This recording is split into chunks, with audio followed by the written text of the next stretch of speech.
Mesdames et Messieurs, nous vous demandons de bien vouloir écouter le discours de Son Excellence, Monsieur le Président de la République.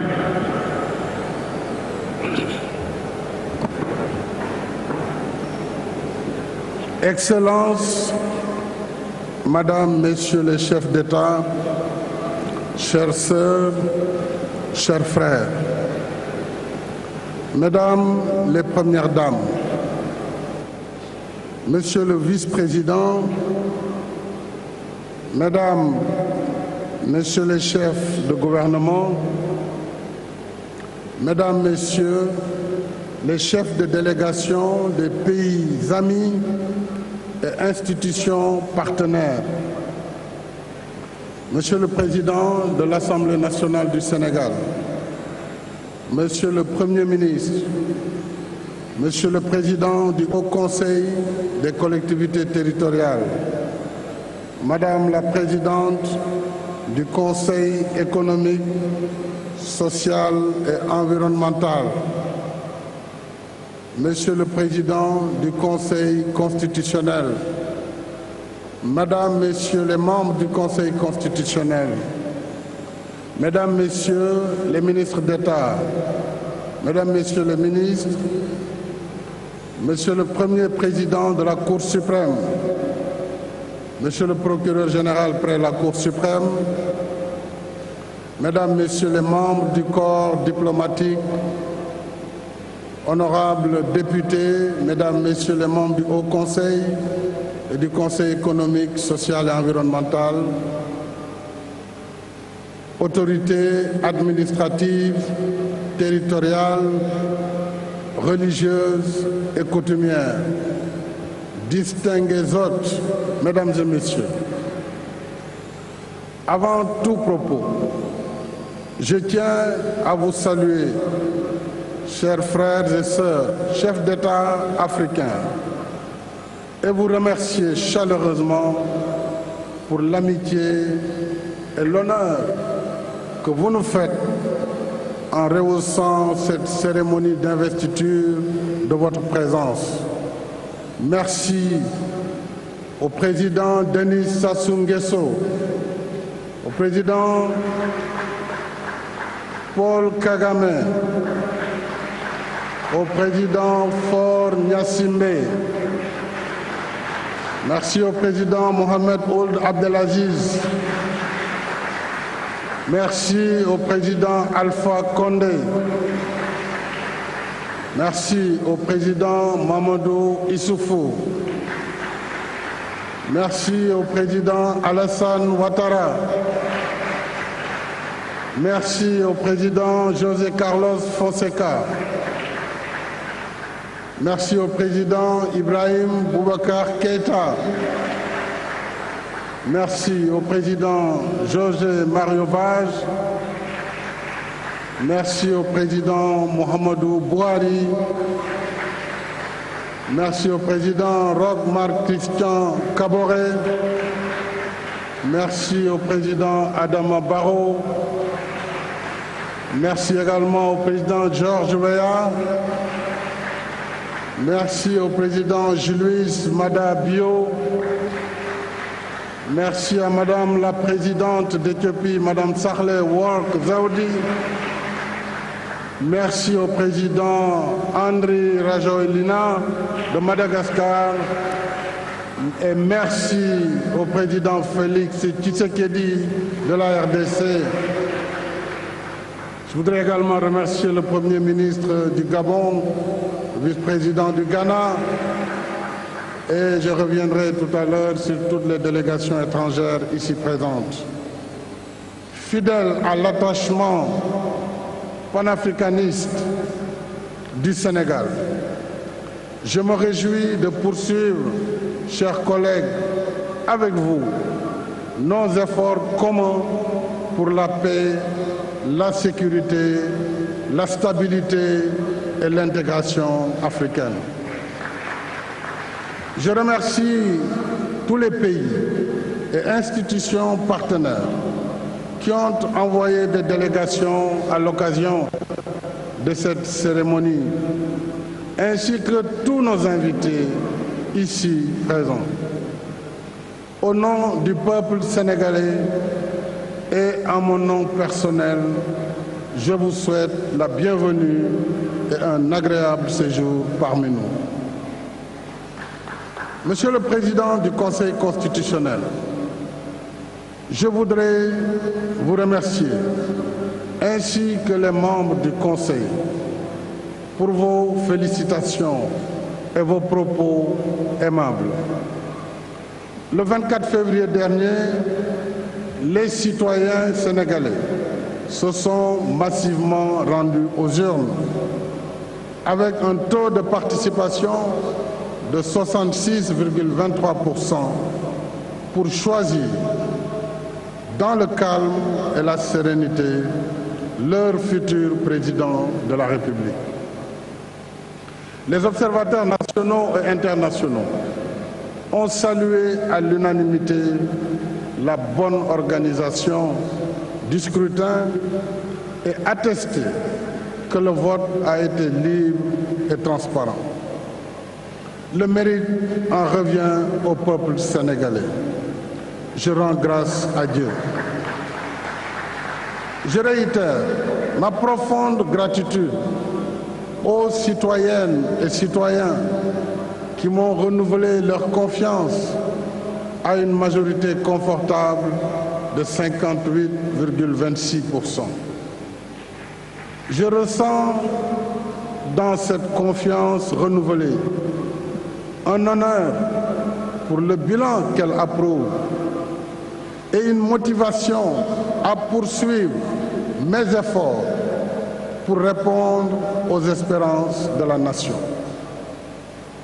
Je pense aussi aux compatriotes qui ont exprimé d'autres choix. Ces choix, comme celles de la majorité, j'allais dire ces voix, comme celles de la majorité, méritent le respect pour la diversité qu'elle apporte à notre expérience démocratique. Je dois reconnaître et gratitude,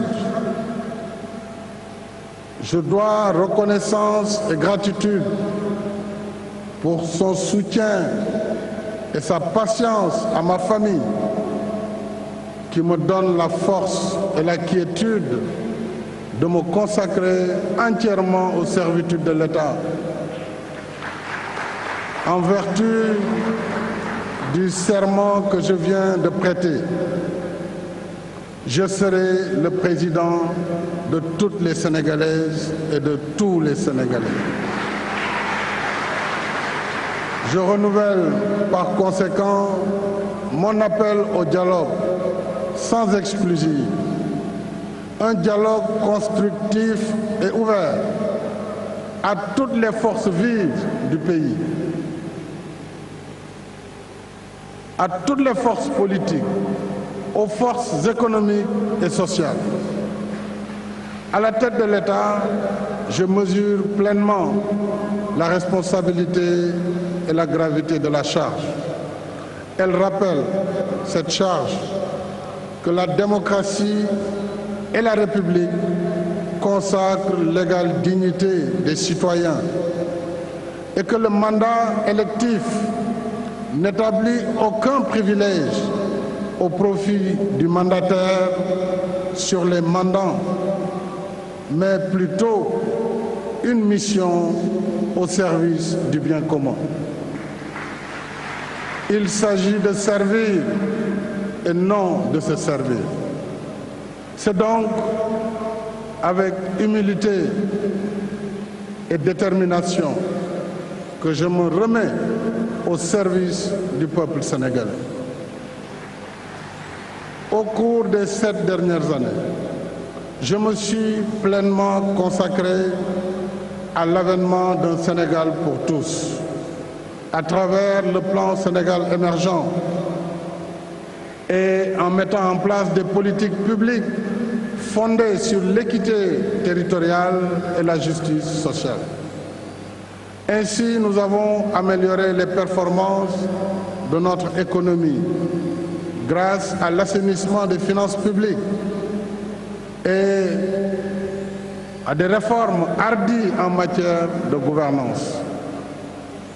Nous avons réalisé des infrastructures structurantes, redressé le secteur de l'énergie, désenclavé des zones isolées et apporté des services sociaux de base dans des localités jusque-là défavorisées.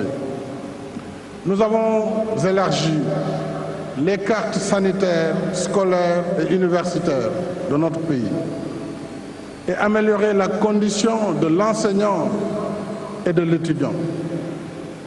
Nous avons amorcé le processus de modernisation de l'agriculture, de la pêche et de l'élevage. L'autosuffisance alimentaire est désormais à notre portée.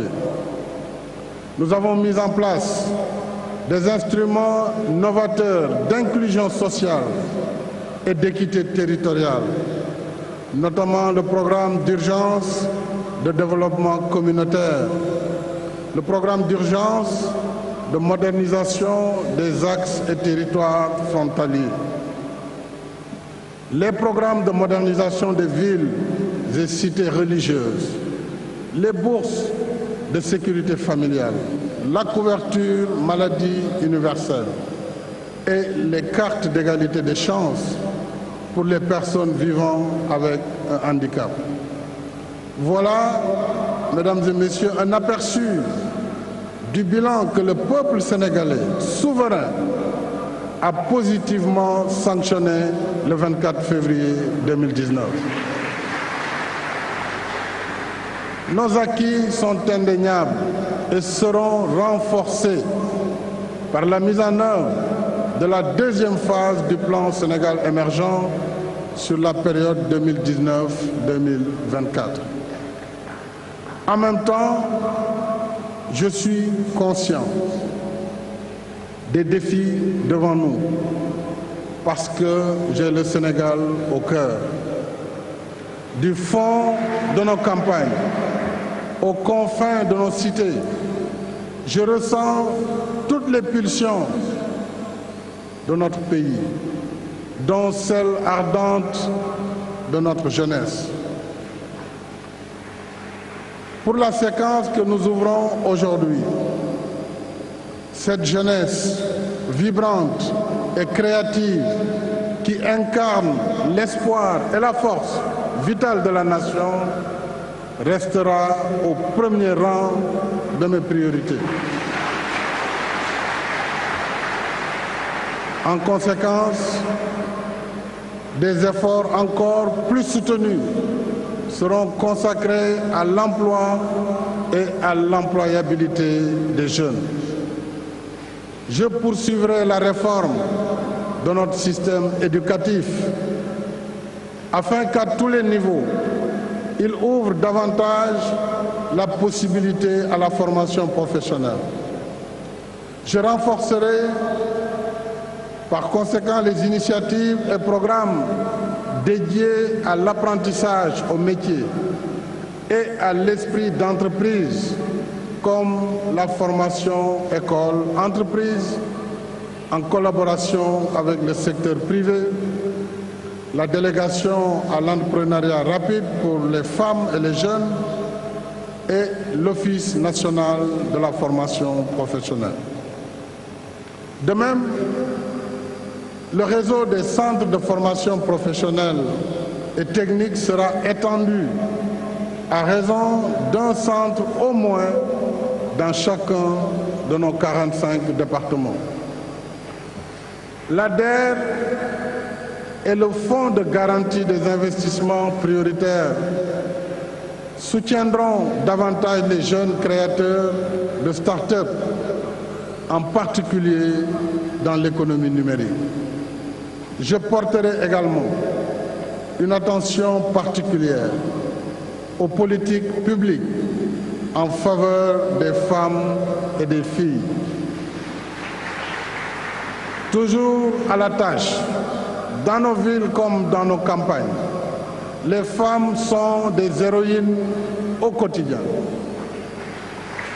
Nous ne pourrons pas avancer sur la voie du développement en laissant derrière plus de la moitié de notre société. Nos mères, nos épouses, nos sœurs et nos filles. Toutes les initiatives de soutien à l'amélioration de la condition féminine seront par conséquent maintenues et renforcées.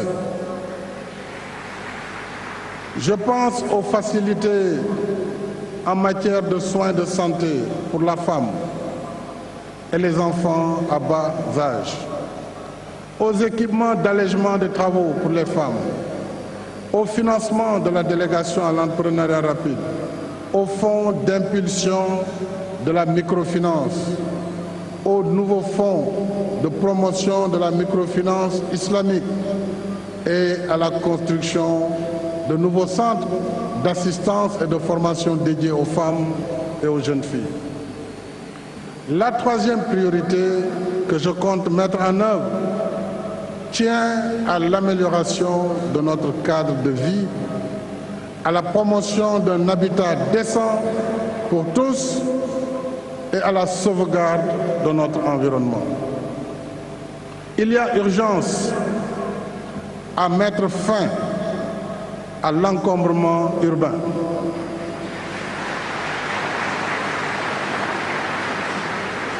Il y a urgence à mettre fin à l'insalubrité, aux occupations illégales de l'espace public et aux constructions anarchiques dans des zones inondables comme le technopole de Dakar.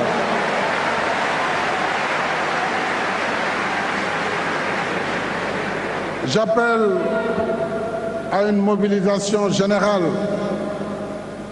pour forger l'image d'un nouveau Sénégal.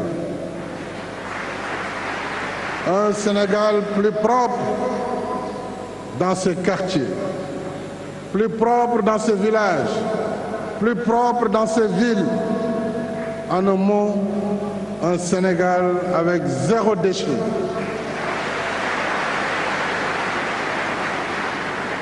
Je ferai prendre sans délai des mesures vigoureuses dans ce sens.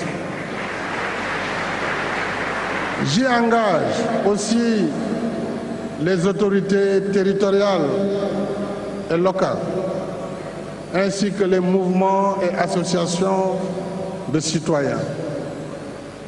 S'agissant de l'habitat, je lancerai un vaste programme pour la construction de 100 000 logements sur les 5 années, afin que progressivement, chaque famille sénégalaise, quels que soient ses revenus, puisse avoir accès à un logement décent à un coût accessible.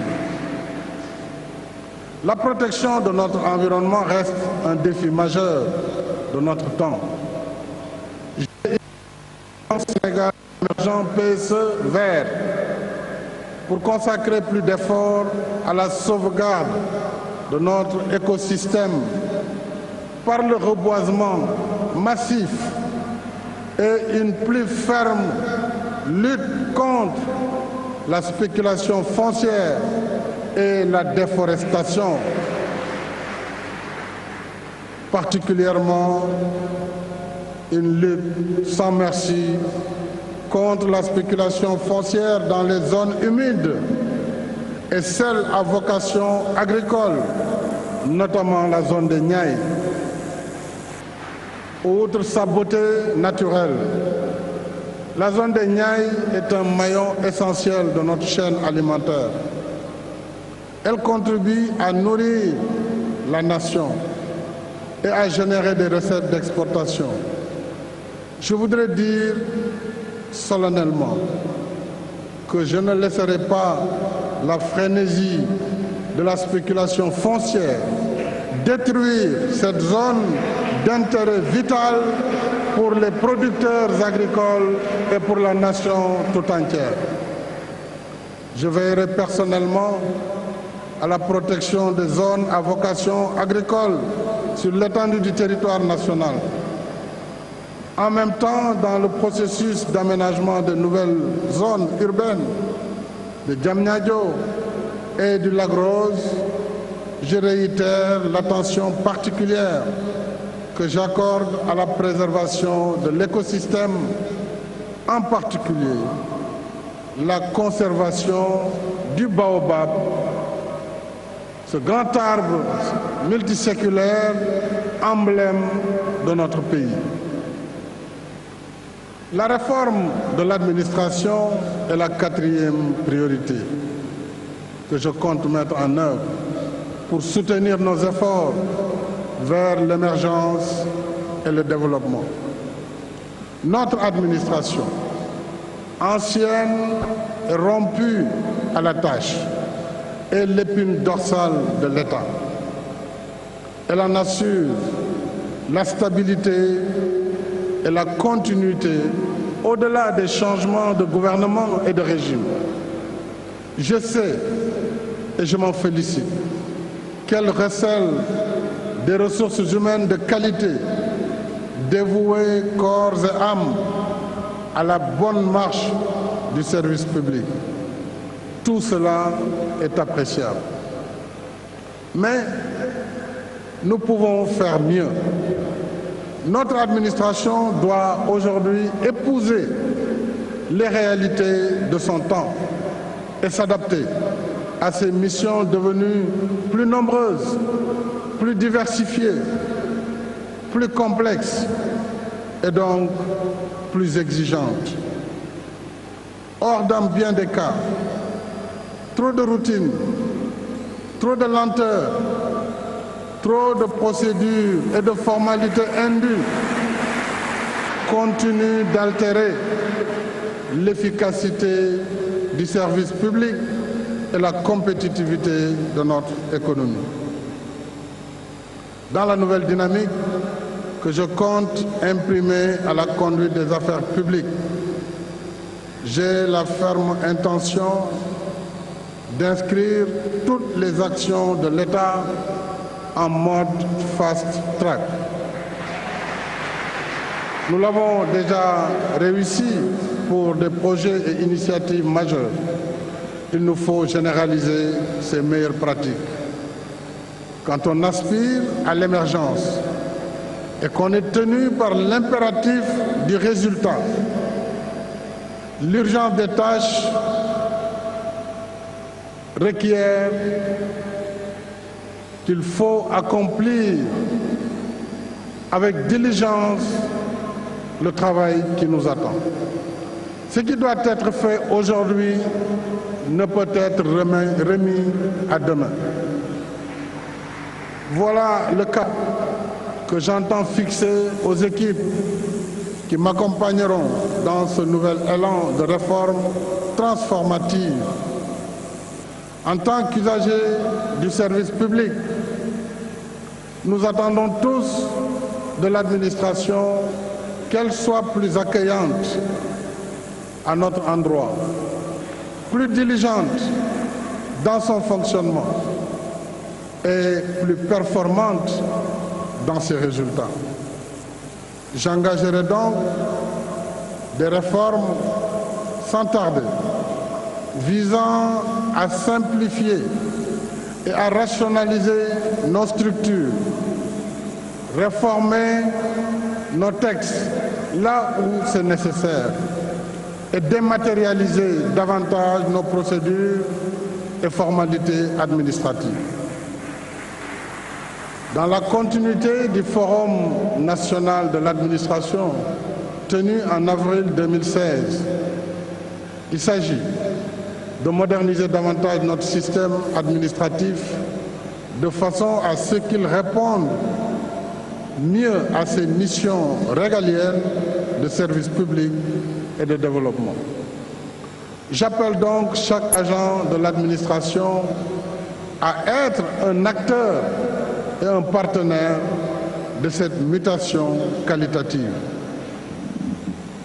Dans le même esprit, je compte saisir l'Assemblée nationale afin qu'elle accompagne les changements dans la gouvernance de l'exécutif. pour un meilleur suivi des politiques publiques. Pour ce chantier et pour d'autres, l'ardeur de la tâche ne doit jamais tempérer notre détermination à explorer de nouveaux horizons pour mener notre pays vers plus de progrès et de prospérité. Telle est la finalité que j'assigne à notre ambition collective de réaliser le Sénégal de tous, le Sénégal pour tous. Ensemble, mes chers compatriotes, ayons la confiance qui féconde l'action et le résultat. Ensemble, gardons à l'esprit que cette nation qui nous rassemble sous son ombre protectrice est beaucoup plus grande que la somme de toutes nos ambitions réunies. Ensemble, restons dans le temps de l'action et continuons notre marche résolue vers le Sénégal émergent.